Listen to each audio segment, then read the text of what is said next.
And a good spiritual morning to you once again. I'm Father Cosmas. Thanks for joining me today for a quick chat and, of course, our morning cup of coffee.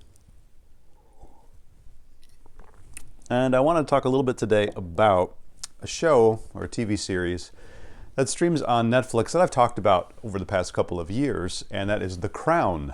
And I really enjoyed watching that show in the past. They had their latest and last season, the final season, air and finish up, and I was able to watch it a little bit over the Christmas break. I've been watching that with Presbytera, with my wife, and we finally were able to finish the series, and so I thought I would comment a little bit about it, but mostly about something that I think we can learn and what sort of I took away from it, thinking about the last season of The Crown. It's a great show.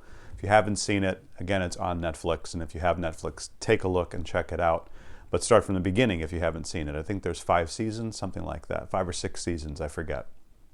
But anyway, this final season sort of catches us up to almost the present. And you have the Queen, of course, it's the story of the British Crown, Queen Elizabeth. And you have the Queen sort of nearing her end of her life. She's now, hitting 80, she's in her 80s, and she's reflecting back. And one thing that they did was great was they brought back sort of in a mental exercise, as she's sort of dialoguing and thinking about something, in her own mind. She's sort of dialoguing with past characters that have played her when she was younger. So they bring back the actresses that played her in the first 2 and in the second couple of seasons, and they're having a dialogue. And so you get this sense that there's these chapters of her life that are sort of crossing over. You see her as a younger woman, as a more middle-aged woman, and then as she's aged a little bit. And it got me thinking about the chapters that we have in our lives. And I was talking about this especially with my wife, with Presbytera, because everybody's got chapters in their life. And my family and I, we've been blessed to have quite a few chapters. We counted them up, and I think we've had 8 addresses since we've been married that we've lived at all over the country. We've served 6 parishes now. And had children in all different places at every parish.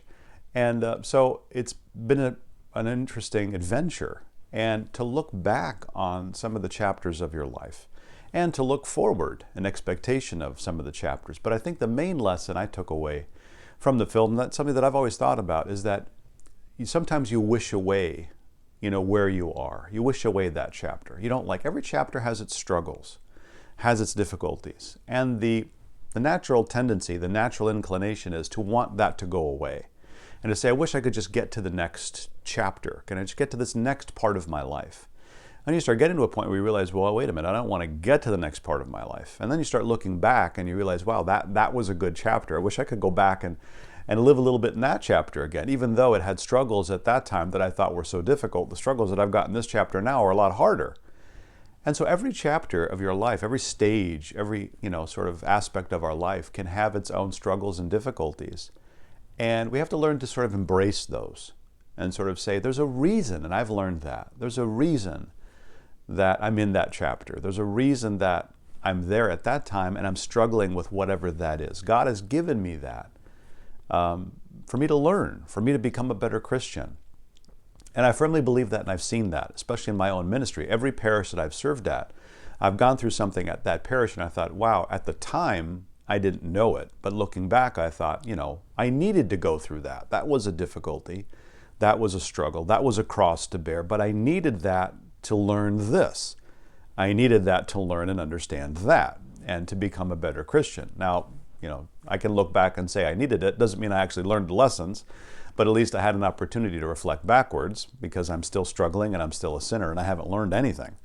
But I realize at least now the chapter that we're in and the struggles that we have, be okay sitting in that chapter. Be okay sitting in that stage of our life and embrace those struggles and say, okay, God is giving me this to bear, this cross. Why? And what is He trying to teach me? And what do I have to learn? And how can I become closer to Him and become a better Christian? And not to waste away and wish away the time in our life, either hoping we can get to something in the future or wishing we could get back to something from before, but be comfortable in the chapter that we're in, sitting in it, living in it, and learning as much as we can, so that in that chapter, whatever phase of our life we might be in, we can learn how to become better Christians and get closer to Him each and every day. Amen.